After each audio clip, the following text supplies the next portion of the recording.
What happens when one of Hollywood's most beloved comedians walks into what should have been a routine morning talk show appearance, only to find himself face-to-face with a host determined to tear him down on live television? You're about to find out exactly how explosive things can get when egos clash and cameras are rolling. This is the story of Adam Sandler's appearance on The View that had everyone talking. And trust me, you won't believe how this unfolds. But before we dive in, make sure to hit that subscribe button and drop a comment below, because this story is going to take some wild turns. It was supposed to be just another promotional stop for Adam Sandler. His latest Netflix comedy had just dropped, and his publicist had arranged the usual round of talk show appearances. The View seemed like an easy win, a chance to chat with the ladies, crack some jokes, and plug the movie to their massive daytime audience. What could go wrong, right? Adam walked onto the set that morning with his trademark laid-back energy, wearing his usual casual outfit, a simple polo shirt and jeans. The audience gave him a warm welcome as he took his seat at the famous table. Whoopi Goldberg offered the standard pleasantries, and everything seemed normal. Until Joy Behar leaned forward with that look in her eyes, the one regular viewers know all too well. "So, Adam?" Joy began, her voice carrying a tone that immediately put everyone on edge. "I have to ask you about something that's been bothering me for years." Adam shifted slightly in his chair, still smiling but clearly sensing the change in atmosphere. "Uh-oh," he joked. "What did I do now?" "It's not what you did. It's what you continue to do," Joy replied, her words sharp enough to cut glass. "Don't you think it's time you started making movies for adults instead of these juvenile comedies that appeal to 12-year-old boys?" The other hosts exchanged glances. This wasn't the usual light-hearted banter they had planned. Whoopi tried to jump in with a laugh. "Well, I think Adam's movies are fun for the whole family." But Joy wasn't having it. She turned to Whoopi with a dismissive wave. "Come on, Whoopi. We're talking about a grown man who built his entire career on bathroom humor and silly voices. When is enough enough?" Adam's smile faltered for just a moment before he composed himself. Years of dealing with critics had taught him how to handle hostile interviews, but this felt different. This felt personal. "You know, Joy," Adam said, his voice still friendly but with an edge creeping in, "I've been making movies for over 20 years, and I'm pretty proud of the fact that they make people laugh. Isn't that what comedy is supposed to do? But at what cost?" Joy shot back, leaning forward aggressively. "You've made millions dumbing down entertainment. Don't you feel any responsibility to use your platform for something more meaningful?" The tension in the studio was palpable now. Camera operators knew they were capturing something special. The other hosts, Sarah Haynes, Sonny Hostin, and Alyssa Farah Griffin, all looked uncomfortable as they watched their colleague tear into their guest. Adam took a deep breath, and those who knew him well could see the shift happening. The easygoing comedian was being replaced by someone who wasn't going to take this lying down. "Meaningful?" he repeated, his voice rising slightly. "You want to talk about meaningful? I've provided jobs for thousands of people over the years. I've made movies that bring families together. I've created characters that kids quote for decades. That sounds pretty meaningful to me." Joy scoffed. Actually scoffed. "On live television. Oh, please. Spare me the humanitarian act. You make lowbrow garbage and you know it. The only reason Netflix keeps giving you money is because your movies are cheap to make and people will watch anything." That was the moment everything changed. You could see it in Adam's eyes. The exact second his patience ran out. The studio audience was dead silent, sensing they were witnessing something unprecedented. "You know what, Joy?" Adam said, his voice now carrying a steel that surprised everyone, including himself. "I've been sitting here for 5 minutes listening to you attack my career, my choices, and basically everything I've worked for my entire life. And I have to wonder, what exactly is your problem with me?" Joy's eyes lit up with the thrill of confrontation. She had drawn blood, and she knew it. "My problem," she said, "is that you represent everything that's wrong with Hollywood. You take the easy way out. You pander to the lowest common denominator and act like it's some kind of art form. And you think sitting behind this desk taking shots at people makes you better than me?" Adam fired back, his voice getting louder. "At least when I make people laugh, I'm not tearing someone else down to do it." The other hosts were frantically trying to figure out how to salvage the situation. Whoopi attempted to steer the conversation back to safer ground. "Maybe we should talk about your new movie," she suggested. But Joy wasn't done, not even close. "Actually," Joy said, "let's talk about the new movie. It's just another rehash of the same formula, isn't it? Put Adam in a ridiculous situation, surround him with his buddies, throw in some slapstick, and call it a day." Adam stood up from his chair, something that had never happened in the show's history during an interview. The camera zoomed in, capturing every detail of his face as he processed what was happening. "You haven't even seen the movie," he said, his voice now calm but dangerously so. "You're sitting here attacking something you know nothing about, just like you attack everything else that doesn't fit into your narrow little worldview." Joy's face flushed red. She had expected Adam to take the abuse like every other celebrity who came on the show, to laugh it off and play along, but not this time. His pushback was making her look bad, and she didn't like it one bit. "I don't need to see it," she snapped. "I've seen enough of your movies to know exactly what this one is going to be. Predictable, childish, and forgettable." The studio fell into an eerie silence. Adam looked around the table at the other hosts, then out at the audience, and finally directly into the camera. When he spoke again, his words were measured and deliberate. "Ladies and gentlemen," he said, addressing the viewers at home, "this is what passes for journalism in daytime television. A host who admits she hasn't seen the work she's criticizing, attacking a guest for the crime of making people happy."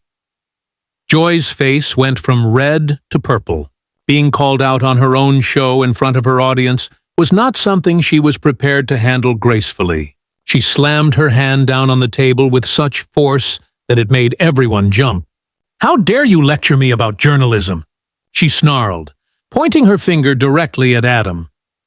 "I've been in this business longer than you've been making your little boy movies. I don't need to watch garbage to know it's garbage."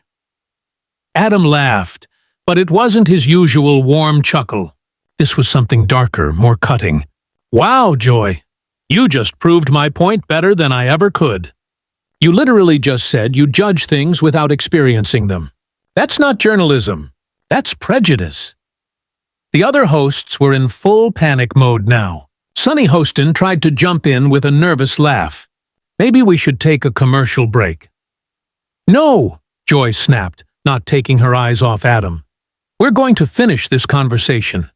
I'm tired of celebrities coming on here thinking they can charm their way through serious questions." "Serious questions?" Adam's voice cracked with disbelief. "You call personal attacks serious questions? Here's a serious question for you, Joy. When was the last time you created something that brought joy to millions of people instead of just sitting here tearing other people down?" The studio audience was completely silent now, but the energy in the room was electric. Some were clearly on Adam's side, while others seemed shocked by the unprecedented nature of what they were witnessing. The camera operators were having a field day, switching between close-ups of both combatants. Joy stood up now too, matching Adam's energy. "I inform people. I ask the hard questions that nobody else will ask. I hold celebrities accountable for the garbage they put out into the world." "Accountable?" Adam's voice rose to match hers. "For what? For making people laugh? For giving them an escape from whatever problems they're dealing with? You want to hold me accountable for bringing happiness into people's lives?" "I want to hold you accountable for lowering the bar," Joy shot back, her voice getting shriller with each word. "Every mindless comedy you make gives studios an excuse to greenlight 10 more just like it. You've turned Hollywood into a wasteland of stupidity." Whoopi made another desperate attempt to regain control. Okay, let's all just take a breath here. But Adam was done taking breaths. You know what's really stupid, Joy? Attacking someone's life work on live television without having the basic courtesy to actually know what you're talking about. You want to know what's in my new movie? It's about a guy who loses his job and has to figure out how to support his family. It's about resilience. It's about family. It's about not giving up when life gets hard. But you already decided it was garbage because my name is on it. Joy's laugh was bitter and harsh. Oh, please don't try to dress up your slapstick as some kind of profound statement about the human condition. We all know what an Adam Sandler movie really is. Do we? Adam challenged. Because it sounds like you've made up your mind about me and my work without ever really paying attention. That's not journalism, Joy. That's just lazy. The word lazy hit Joy like a slap. Her entire career had been built on being the tough interviewer, the one who wasn't afraid to ask difficult questions. Being called lazy by someone she considered beneath her was more than she could handle. Lazy? She screamed. And yes, she actually screamed on live television. I've been asking tough questions since before you were relevant. I've interviewed presidents, world leaders, Nobel Prize winners, and you're going to sit there and call me lazy? Adam's response was devastating in its simplicity. When was the last time you prepared for an interview instead of just deciding to attack your guest? The question hung in the air like smoke. Even Joy's biggest supporters couldn't deny that she had walked into this interview with no real preparation, just an agenda to tear Adam down. The other hosts were looking anywhere but at their colleague, clearly uncomfortable with how badly this was going for her.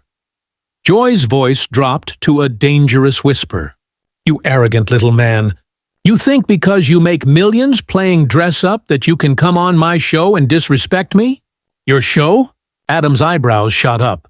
I thought this was The View, not the Joy Behar Hour. Are we supposed to pretend you speak for everyone here? For the first time, Sarah Haynes found her voice. Actually, Joy, maybe we should hear what Adam has to say about his creative process. Joy whipped around to face Sarah with such fury that the younger host actually recoiled. Don't you dare take his side against me. I'm not taking anyone's side, Sarah stammered. I just think we should let our guest speak. Our guest? Joy said the words like they tasted bad. He came here to promote his movie, and I'm giving him exactly what he deserves. Honest criticism. Honest criticism? Adam shook his head slowly. This isn't honest criticism, Joy. This is a hit job. You decided before I walked in here that you were going to tear me apart, and when I didn't just sit there and take it, you got mad.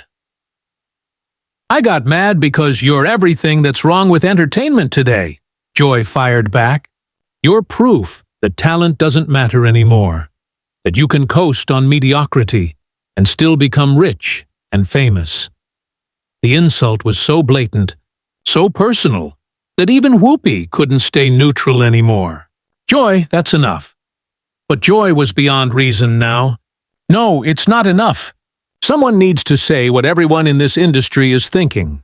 Adam Sandler is a hack who got lucky and has been riding that luck for 2 decades. The studio went dead silent.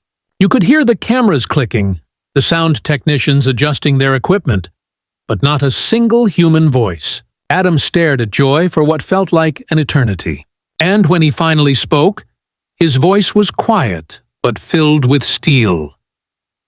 You know what, Joy? You're right about one thing. Someone finally decided to say what everyone was thinking. You're a bitter, mean-spirited person who gets off on making other people feel small, Adam said. You hide behind the pretense of journalism, but really, you're just a bully with a microphone. Joy's mouth fell open. In all her years of hosting, no guest had ever spoken to her like that. How dare you? She snapped. How dare I what? Tell the truth? Fight back when you attack me? You can dish it out, but you can't take it. Is that it? Adam shot back. The studio erupted into chaos. Joy's face twisted with rage as she stepped closer to Adam, jabbing her finger in the air between them. "You don't get to come on my show and call me a bully. I'm holding you accountable for your mediocrity." "Your show?" Adam asked calmly. "It's interesting how you keep saying that when there are 4 other women sitting at this table. Do they get a say in how their show is run, or is this really just the Joy Behar Power Trip Hour?" Sunny Hostin finally found her courage. "Joy, maybe we should move on to something else," she said carefully. Joy spun around to face her with such venom that Sunny flinched. "Don't you dare undermine me in front of this guest." "I'm not undermining you," Sunny replied, her voice trembling. "I'm trying to save this interview before it gets completely out of hand." "It's already out of hand," Alyssa Farrah Griffin whispered, but her microphone picked it up. Joy's head snapped toward her. "Excuse me? Did you have something to say, Alyssa?" Adam watched in disbelief. "Wow, Joy, you're really going to attack your own co-hosts now? Is there anyone in this building you're not mad at today?" "I'm mad at you," Joy shouted. "I'm mad that talentless hacks like you make millions while real artists struggle for recognition." "Real artists?" Adam laughed. "Let me ask you something, Joy. When was the last time you created anything? Wrote something? Performed something? Built something from nothing? All you do is tear down what other people create." "I don't need to create garbage to recognize garbage when I see it," Joy yelled. "But you do need to actually see it," Adam countered. "You admitted you haven't even watched my new movie. You're attacking something you know nothing about, based on your own prejudices. That's not criticism. That's ignorance." The word ignorance broke the last of Joy's composure. "Get out!" she screamed, pointing toward the exit. "Get out of my studio right now!" Adam looked around the table at the other hosts, all of whom were mortified. "Your studio? I thought this was ABC's studio." "Get out! Get out! Get out!" Joy kept screaming, her voice becoming more unhinged with every word. Whoopi Goldberg stood up, trying to regain control. "Joy, you need to calm down right now." "Don't tell me to calm down," Joy snapped, spinning on Whoopi with such fury that even the veteran host stepped back. "He came on here and disrespected me, and I'm not going to stand for it."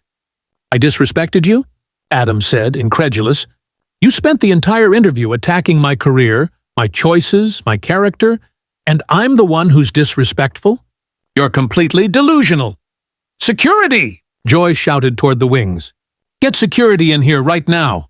The audience gasped. Some people pulled out their phones. Others just stared, stunned. This was unlike anything that had ever happened on daytime television.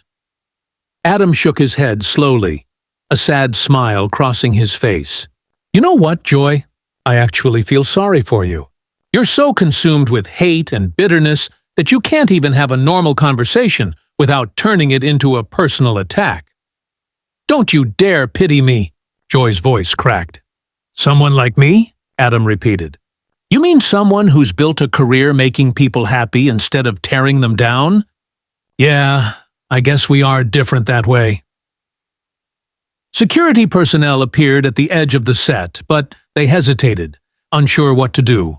The situation was unprecedented. Sarah Haynes tried one last time to restore order. "Maybe we could all just take a step back and remember that we're on live television." "Oh, I know exactly where we are," Joy said bitterly. "We're on television, where this hack gets to promote his latest piece of garbage while pretending to be the victim." Adam turned directly to the camera. "Ladies and gentlemen, you're witnessing what happens when someone's ego becomes more important than professionalism. When personal hatred overrides basic courtesy. Don't you dare turn this around on me," Joy screamed. "You're the one who came in here with an attitude." "I came in here to talk about my movie," Adam said evenly. "You're the one who decided to make it personal from the first question." Whoopi stepped between them, her voice sharp and commanding. "Both of you need to stop this right now. This is completely unprofessional. He started it by refusing to answer my legitimate questions, Joy snapped. Legitimate questions? Adam repeated. You called my life's work garbage before I said a single word about the movie. How is that legitimate? The security team finally reached the set, glancing toward the show's producer for instructions, unsure how to handle the chaos that had just unfolded on live television.